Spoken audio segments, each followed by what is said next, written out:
Hey everyone, welcome to the Fortean Winds podcast. I go by the name of Bones, and with us, of course, is the notorious Ram X. Hey, everybody. Hey, Ram. Hey. So we got a good episode. We've been talking about remote viewing for a long time. Let's get into it. Yeah, let's do it. Maybe afterwards we'll talk a little bit about the drones and some of the things that have been happening in the news. But we want to get right into remote viewing, right? We've been promising this one for a while, so.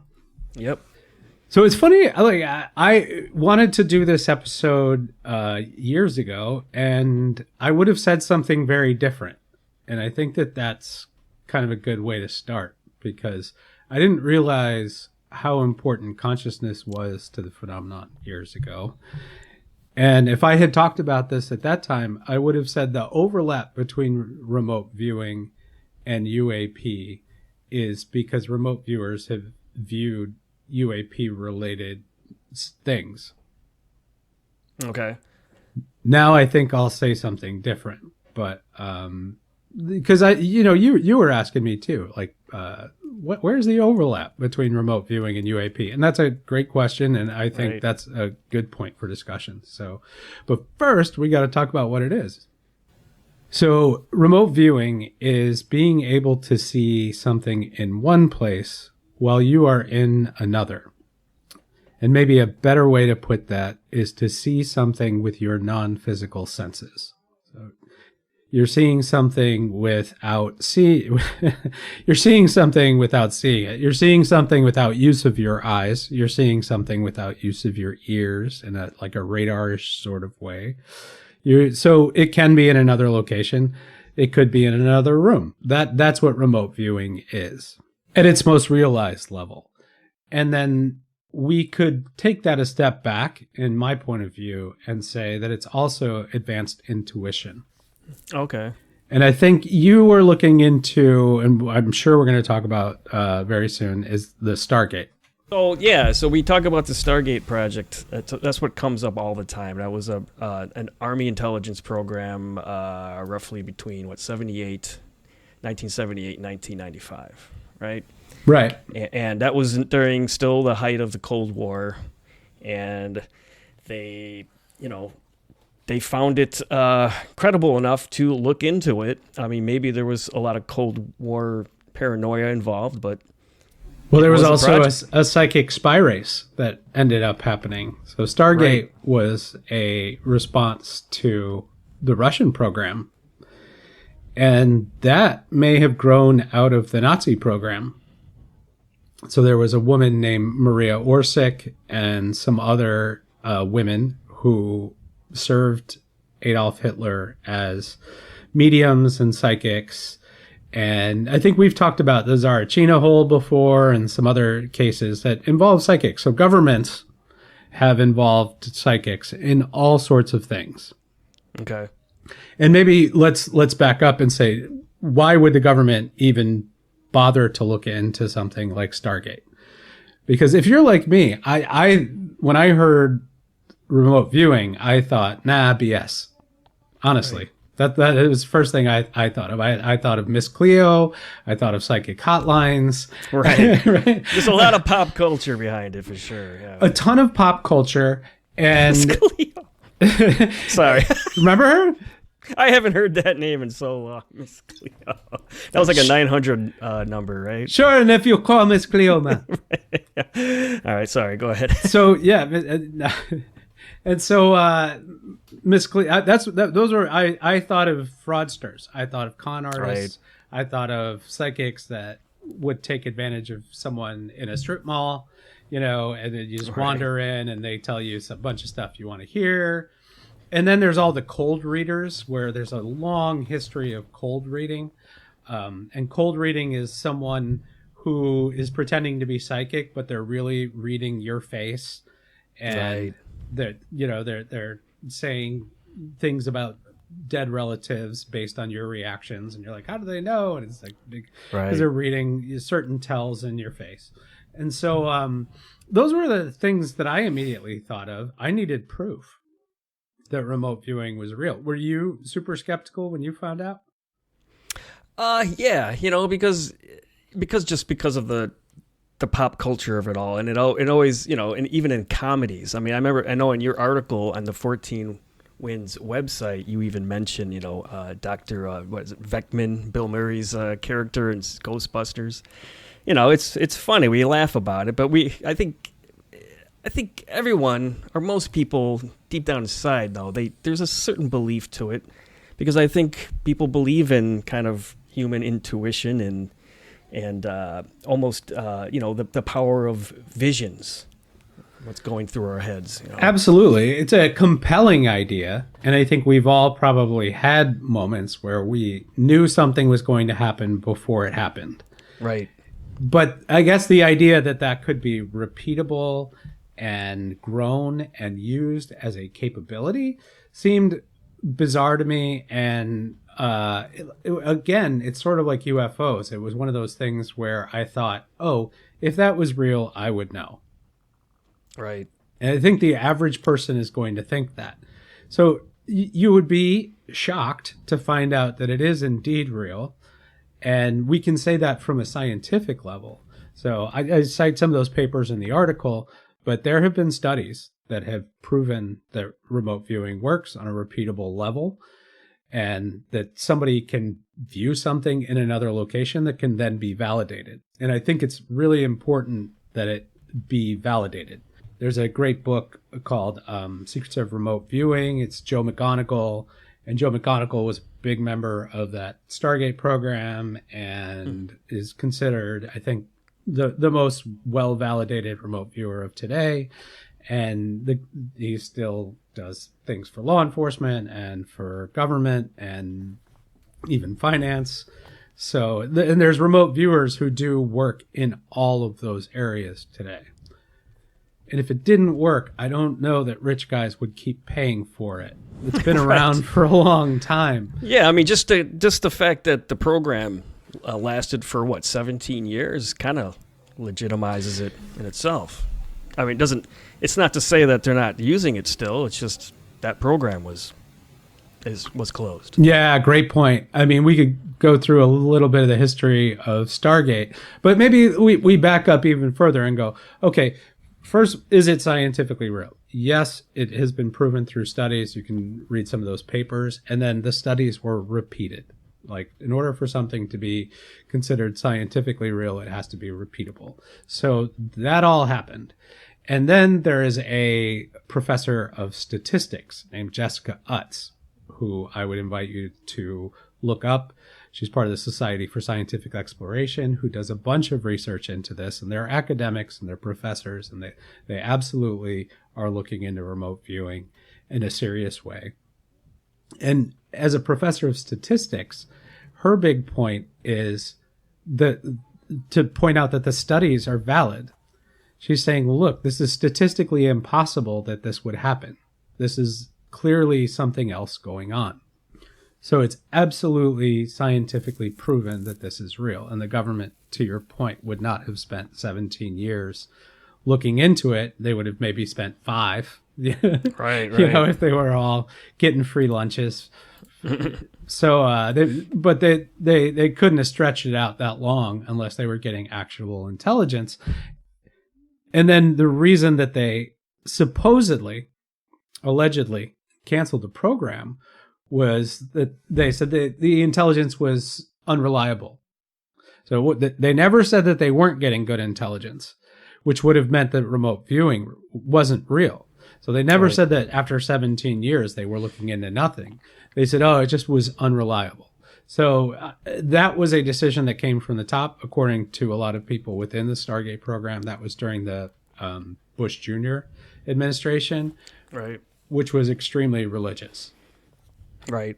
So according to a lot of people in the program at the time, that was the big push, was they thought that this was, again, we're running into this, that it was demonic, that it was, witchcraft or whatever, to be able to see something in another location. Right. And that is my take on it all is that they're saying it's unreliable. It's probably just very hard to standardize. So, or it was unpredictable if it was going to work when they needed it. That's right. Probably what happened. And so in McGonagall's book, he makes a big point of saying, if you're going to do the science of remote viewing, then something has to be validated. So you'd have to see it in another location, and then you would have to know what's in that location in order to tell me whether it turned out to be true or not, right? Right. So for remote viewing to be anything remotely scientifically real, it has to be able to be validated. So there are cases, and we may talk about these later, where remote viewers have viewed Mars, 1 million years in the past. And that can't be validated. So we'll never know whether that's Right. true or not. And then we look at that and we go, well, how would we judge that? And we would say, well, I guess it would be based on the accuracy of the remote viewer prior to that. So they would have had to do some pretty amazing stuff for me to believe anything that they remote viewed in the past, on a different planet. Right. So I think those are the types of things that are more like prophecy, but we'll get into that later. So if it can't be validated, it's not remote viewing. It's more like psychic guessing, which may be right, may be wrong, but that's fully reliant on your intuition. And then it's reliant on your visions or what you see when you remote view. And maybe we'll get into that a little bit too, because first of all, the only way that I would ever believe in remote viewing was to do it on my own. So I started doing, there was no way, and there's a bunch of ways you can try it yourself. But an easy way to do it is there's an RV tournament app. It's available, I think, on all the devices, and that's Mark Ferrier's app we talked about in the article. So he got really interested and into this and said, this is something we need to understand better.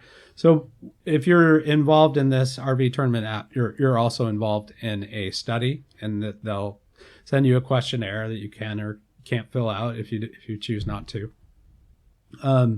But yeah, so you try that app, and it gives you a set of coordinates. This is typically how remote viewing is done. It's done with a series of coordinates. And those coordinates are made up. So I can choose any 8 coordinates, 4796, 3214. Now, as long as I write the same set of digits on a picture and then put it into an envelope and never tell you what's in that envelope, then I can give you those coordinates. But in a traditional remote viewing experiment, I'm not supposed to be the one to give you those coordinates. That would create something they call analytical overlay, because I know what the picture is. If I brought it to you and then you said, okay, the picture is an elephant, and you may not have just been reading my mind. You may not have been looking at what's in the envelope. Right.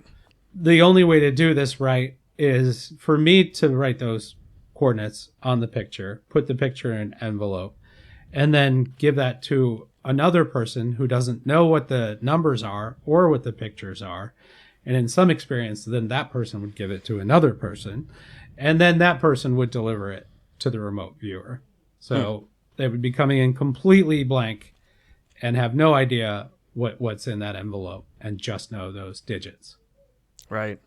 Ultimately, because I'm a student of Keel, the first thing I think about, or not the first thing, but when I think about remote viewing, I think about Keel's idea of the super spectrum, because we're talking about people visualizing things, right? And they're doing it in a way that is theorized that they're seeing a glimpse beyond our visual spectrum, right? How is that any different than remote viewing? Yeah, great point. I mean, there's probably an overlap there. That gets into something that makes me feel so much more shocked that we are not doing serious science and research into this area. Because, yes, I mean, let's just take a step back and go, we all want to be able to predict the future or be able to see something in another location. And that's really cool. And the potential for us to be able to do that is mind-blowing. Right. So, and you can grow that skill, by the way. Maybe we'll talk about who can remote view, and it's literally everyone. But some people are faster or better than others, and there's some people who are naturally super fast and running, right? Like you know, and no matter how much you train, you'll only be 75% of where they are. And remote viewing like works along the same lines. Some people are more naturally talented, but training will get anyone better at doing it. And so we all want to be able to learn how to remote view, and we can. But what makes this so important for science, and what you were saying about the superspectrum, is this says a lot about our reality. This says a lot about what time is. This is a big question that Einstein had. Like, you know, what is time? What is the nature of it? Is it cyclical? Does it bend? Does it, you know, if we can actually look backward and forward in time, that says a lot about the nature of time. And it also says a lot about the nature of our reality, because again, we keep running into this overlap between quantum, mechanics and our universe. And again, this would maybe be explained through that mechanism. So identifying the source of our remote viewing and exploring it more would tell us more about our physical reality. And I mean, these are the big questions. Instead of trying to invent the next blender or espresso machine, these are things that, could really change our world. Yeah. It's just the human mind is a very, very complex thing. I think maybe just to theorize on why some people may be more skilled in remote viewing than others is maybe they just naturally have all the set criteria. You know what I mean? Like their mood, their ability to memorize, stuff like that. They're just set in the perfect kind of human environment, so to speak, to see that kind of stuff. And I want to repeat that super spectrum idea, because we were talking about that in previous episodes, where there are certain people that might be tapping into just the very edge of our visual spectrum. And they're able to, just for a brief moment, see outside of that visual spectrum. I think it's good that you're bringing up the super spectrum idea, because it also ties into the idea of an antenna that can see more of that super spectrum. And the radio is the best analogy for this concept of a super spectrum, or a multidimensional, multi-layered reality, where if my radio is tuned into a very specific frequency, then that's the only station I'm listening to. I'm listening to the oldies. Mm-hmm. But if my radio station is tuned into a wider band, I can listen to the oldies, and I can get some rock songs, coming through. And maybe if I can, hone my hearing as a person to lean one way or the other, I can sort of tune out the rock song and tune into the oldies, or vice versa. Right. And I think that's a good way to, put forth our best hypothesis on why this connection exists, and how it connects to UAP as well. Because, to your point, also, the people who can do this oftentimes are very intuitive, of course. Another thing that they find is that they tend to be very creative. And they do have good memories, usually higher intelligence, higher functioning. And this is what they find with people who experience UAPs, is they tend to be, not always, but a lot of times they're what's called higher functioning, which doesn't always mean you're smarter or better. It has a different meaning. I only know lower functioning. I deal with that every day. So, but anyway, people who are higher functioning tend to have more of these encounters, and people tend to also be more likely to be remote viewers. And so, one of the people who is known as one of the best, if not the best, remote viewers from that Stargate era was Pat Price. And Pat Price was famous in the UAP world because he was a dead-on remote viewer. But anyway, Pat Price is a remote viewer who's in the Stargate program, and he's one of their stars. And he gets a set of coordinates, and he is asked to describe this location in Russia, which he does, down to a very specific piece of equipment, which was called a gantry crane. And that was considered pretty astounding, because there's no way he would have guessed. Right. So Pat Price walks into work at the Stargate program one day, and he says, "Hey guys, last night I just felt like it, so I was remote viewing a bunch of places where there are UAP bases."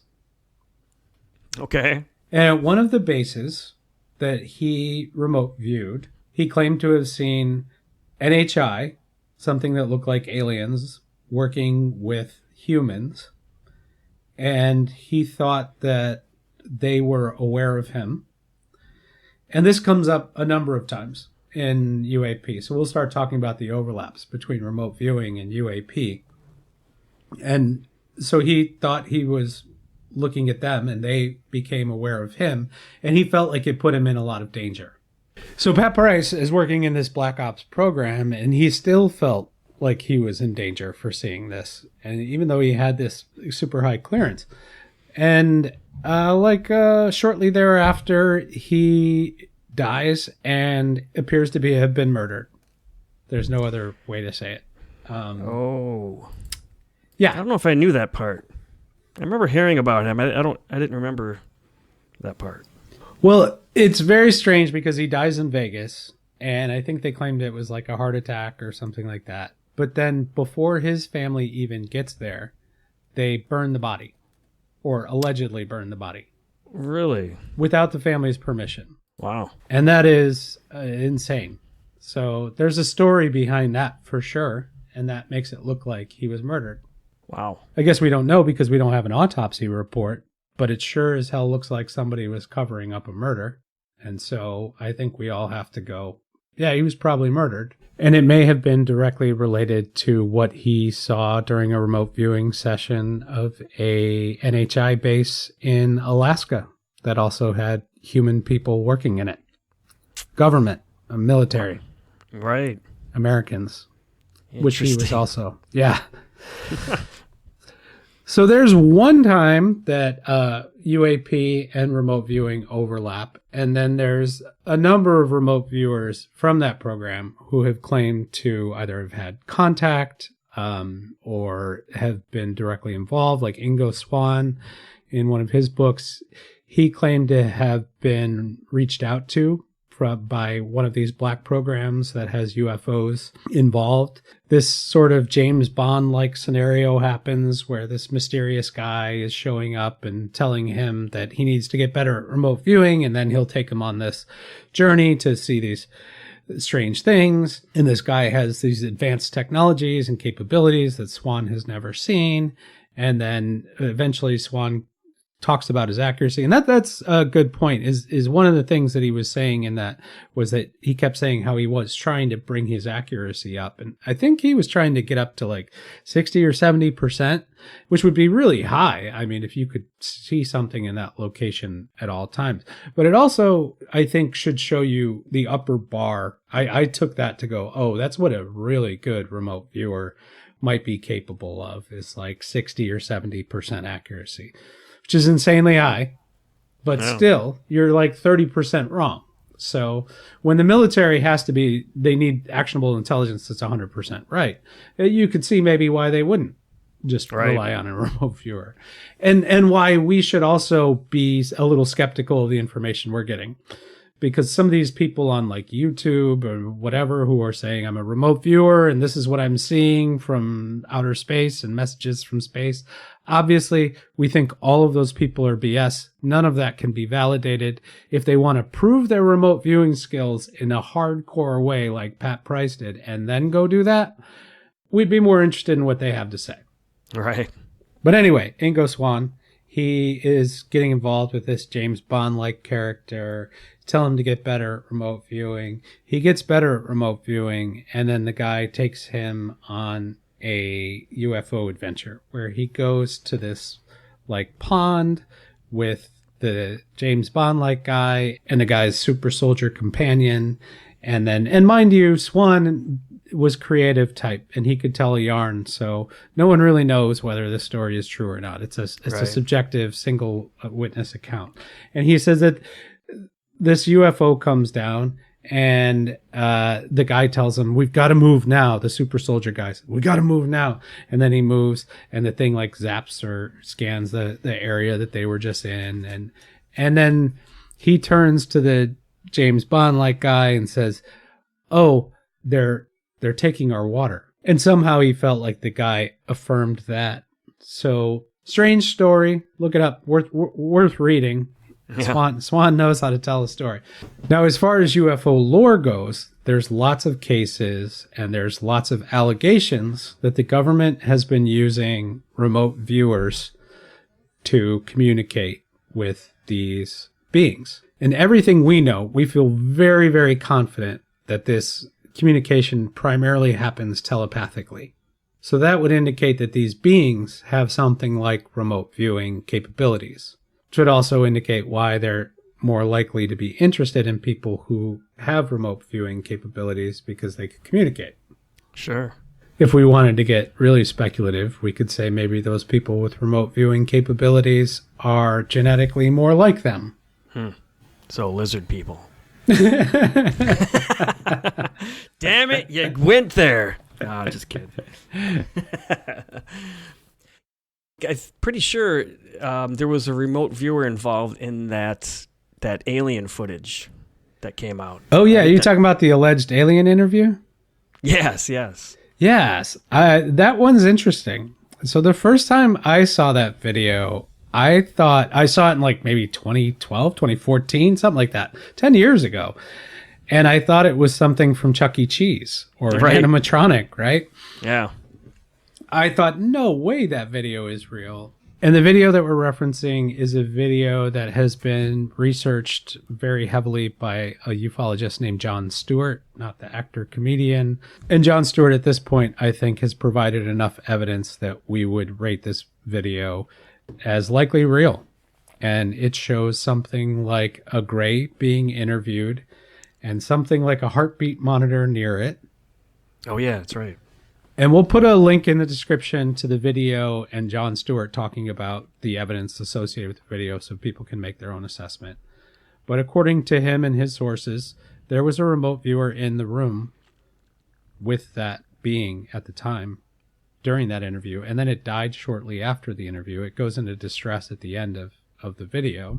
And one thing I want to point out about that video, because it just never gets talked about, and it has nothing to do with remote viewing, but you can see the being's left arm, and it's suspended above its head in something like a medieval stock. Now, you would not suspend a being's limbs in a stock unless you were really concerned about it taking a swipe at you. Right. I guess it's possible that it was being suspended in that position for its own health, but I don't know. It looked pretty much like they were worried about that thing taking a shot at them. Yeah, that's a good one. I mean, that's one of your, I guess, creepier examples, because that, I suggest taking a look at that video because it's dramatic, we'll just say. Yeah, and the being in that video matches the beings from Peru. So, 10 years ago, I thought there's no way, and I also wasn't into UFOs at the time, but I thought there's no way that video is real. It's just some goofy rubber mask. But today, I would say that video matches the description of the beings from Peru and also the beings from Vegas that were supposed to have landed in those people's yard. So, that might be one of them. And if Stewart is correct and his sources are correct, then that is a direct example and perhaps the best confirmation we have that remote viewing and UFOs are directly involved. Right. Yeah, that's pretty cool. We don't want to devolve. We never want our discussions to devolve into religious studies, but we can't deny. We're talking about remote viewing. You can't deny the fact that there are people who have spiritual visions that could maybe fit within the realm of of remote viewing. Sure. And we just can't brush it aside because it could be one person's remote viewing who can change the course of human history. So, I mean, that sounds a lot like prophecy, though. Yeah. If you're remote viewing the future, that's prophecy. Because there's no way for us to validate it until we get there. Right. And that gets dicey. I think it's a good follow-on from the last episode because we were talking about this 26, 27 date.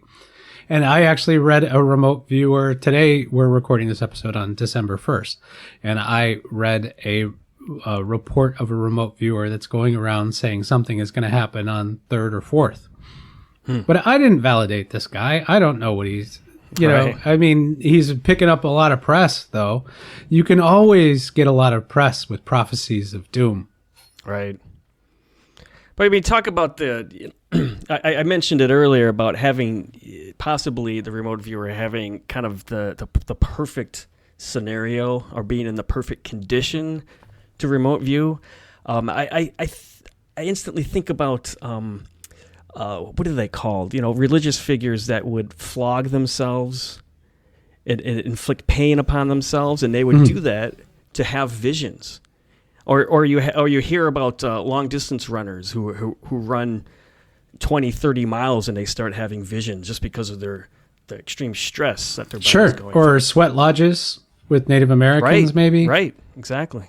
Yeah, and we have that article that goes back to our alien abductions, the Switch article, which I think is very important, and we're going to talk about that a lot. And that article talks about the type of state that people's brains are in when they experience alien abductions. It's based on scientific paper, it's based on scientific studies, and they get into something like a trance-like state. Right. And remote viewers generally, one of the things McMoneagle points out in his book is that there's not one definitive path, or there's no guidebook to remote viewing. He says that there's a few things that are really important, and that is, for one, understanding that you're connected to everything. Right. And for another, that you're getting into the right frame of mind where you're open-minded and can receive the signal, and you're not overlaying your own analysis, which is the most difficult part for me, by the way, of course. Right. Sure. I have trouble shutting off the analytical side of my brain. Right. So, but you need to be able to do that in order to be able to receive those signals openly and know which ones are which. And then there's interpretation. So when you start remote viewing, you'll understand this. And like in that RV tournament app, it's pretty interesting because it gives you the coordinates, and then it asks you to draw the picture, and then you draw what you see, and then it shows you two images, and you're supposed to choose the image that looks most like what you drew, or your interpretation of what you drew. So maybe if it was milk, the image was milk, maybe you got a vision of a cow, and then you go, oh, I think it's milk based on the fact that I got an image of a cow. Things like that. And then you're starting to understand your own relationship with this ether, I guess. Yeah. So that's how remote viewers tend to do it.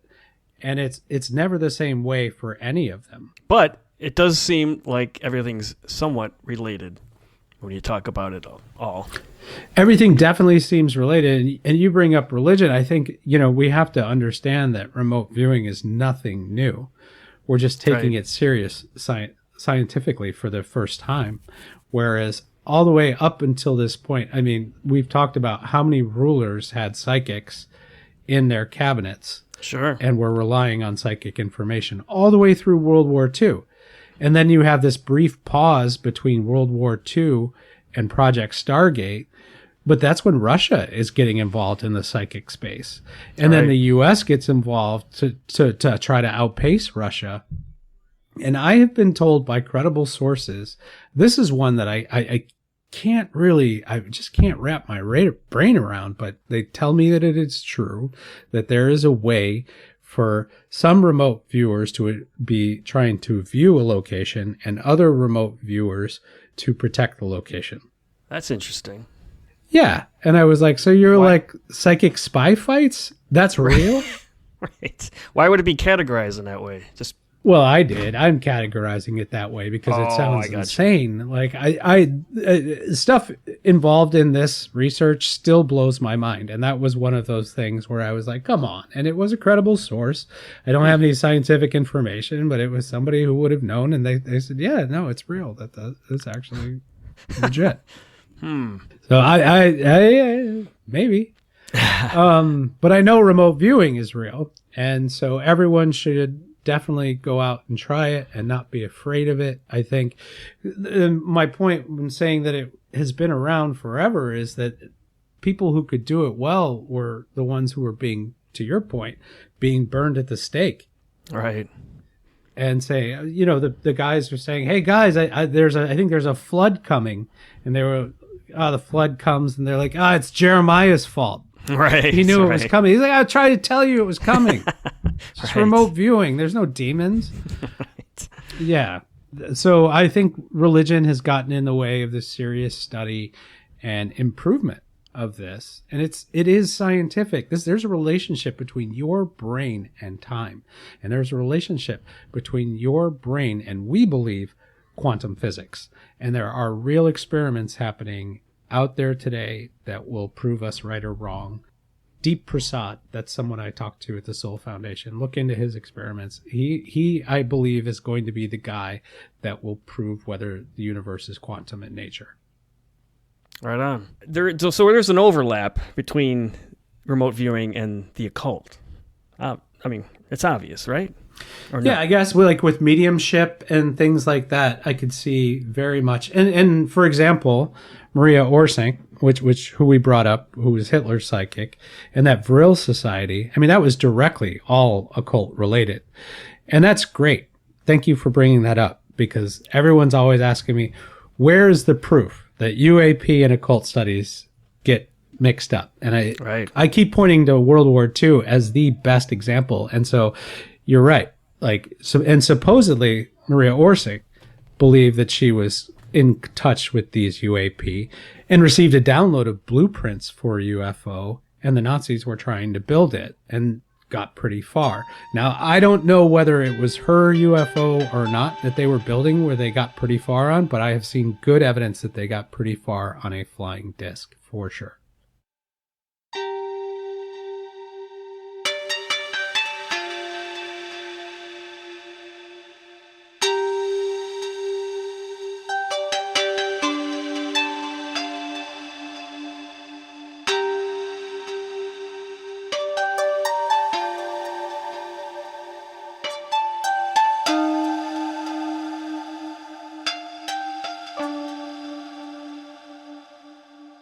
So, hey, let's wrap that up and jump into that drone story, because it's freaking a lot of people out.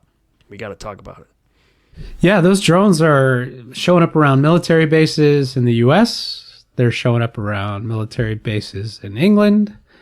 And there's some controversy, right? So this gets more into the open source intel side of things. And I guess we could talk about what we hear on the ground and see on the ground. And there are witnesses who said that these things came out of the ocean. Okay. Yeah. The story's changing very quickly. There are other witnesses that say that they had propellers and were making noises like a quadcopter. Right. But yeah, I'm seeing a progression of different stories. When this story first came out, there were a bunch of unidentified, we'll just call them UAPs because that's what they are, but they're being discussed as drones. Was just whizzing by a U.S. Air Force base. And there were no countermeasures, as far as the eye could see, being used to stop them. And so we heard about that. And the one key thing that I remember from one of the original stories is that they were saying that they were happening on a predicted schedule. Now, we don't hear about that anymore. And the stories I'm hearing out of the UK are getting kind of confused, because people are saying they're seeing these lights, huge lights, that are just suddenly whizzing away. And then you have people saying, oh, they're just regular drones because we can hear them. They're just hovering. Not realizing that those regular drones, the conventional drones that they're seeing, are probably observers waiting to see something, see a phenomena. So right. It's just funny that you can see the progression of the story get convoluted. The first reporting was kind of interesting. There was some tidbits there, and then it just starts to get so convoluted after a while. They're convoluted intentionally. At this point, nobody knows whether these are either they're unidentified anomalous vehicles or they are advanced drones being guided by some actor who we don't know. Yeah. And they would be advanced drones because some of them, I think, have been seen at 30,000 feet. Batteries are a real thing. Like they burn out. Right. You know? And to carry that much fuel, you'd have to be a really large object. So at this point, based on what we know, we'd have to start playing the suspect game. And the number one suspect, which doesn't mean for sure it is, would be UAV. Mm-hmm. Unidentified anomalous vehicles. That would be our number one suspect based on all of the reporting. Because as you point out, there are drone countermeasures that exist. Right. I have been laughing my ass off every time I'm reading one of these generals talking about how they don't shoot drones down. You don't? Yeah, right. Over your own Air Force base? Over an ammo dump? You don't shoot drones out? Right. You're lying your ass off. And so we could talk about drone countermeasures. It's not like they don't have them. Right. They have portable drone countermeasures. They're microwaves, usually. That takes out electronics. If they're electronics, they can be taken down at any height. Yes. And then they have aircraft that have microwave emitters and sonic emitters on there that can take down drones at any height. So why wouldn't you at least take one down and see where it's from? Yeah. You're just going to keep letting this happen? Like the idea... So that makes it clearly look like they're UAP. Yes, it does. From an open source intel perspective, I would say at this point with confidence, these are UAP. Yeah, because they're hands off because I think they're trying to learn about it. They're not trying to destroy it at this point. They're trying to learn. They want to see where it starts and where it ends. So I'm sure they're trying to learn from it. But I think they're also holding off because if they start shooting at it and missing, it's going to be really friggin' obvious. Yeah, right? True. It's going to be really friggin' obvious. Just like those UAP in February of 2023. They showed the first one because it was a balloon and they were able to show, oh, look, we can take down a balloon. They wouldn't show the rest of them. And we know that they missed the other one with the first missile. It's like they don't want to show that again. Right. How are you missing? And this is something that came up at the Soul Foundation that everyone kept clapping for when they talked about whether or not you should be shooting these things down. The whole crowd was in favor of not stop shooting at them. Right. They're clearly more capable. They're clearly more powerful. And my big push right now is that they seem to have a problem with the military. There are cases of them harming civilians, but usually it's in the process of doing something else. Like they seem to have a specific problem with the military. And also, like Lou Elizondo titled his book Imminent, from a defense perspective, I don't know how you can call this anything else other than recon and probing. Right. I mean, we have so many examples of it from the past, and now we're living an example right now. How many examples have we discussed, where there were UAPs flying around nuclear sites? Right. Yeah, that's been going on for a long time, and they seem to have a big problem with nukes. And this is happening just like it did in the 60s, when was the last time we're this close to nuclear war. Right. True. Strange times, but a good time to be a Fortean. It's always a good time to be a Fortean. Speaking of, I think we want to grow a little bit. So if you're out there and you're listening to us and you're like, hey, I like to write about weird stuff and talk about weird stuff, and I'm looking for a place to do it, and I'm capable of doing this sort of research and doing something essay-ish that proves all my points and gets all my sources out there. If that's you out there and you're interested in getting some work out, let us know. I think we're interested in growing this so that we can move faster. We can learn faster.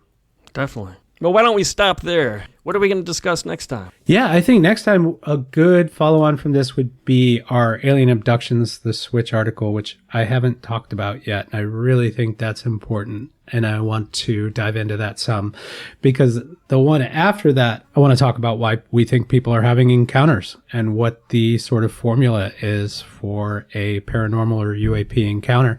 And it's going to take, this is a good path to do it, because first we'll talk about remote viewing and how some people are better at it than others. Now we can talk about the switch, where we think this is happening in the brain.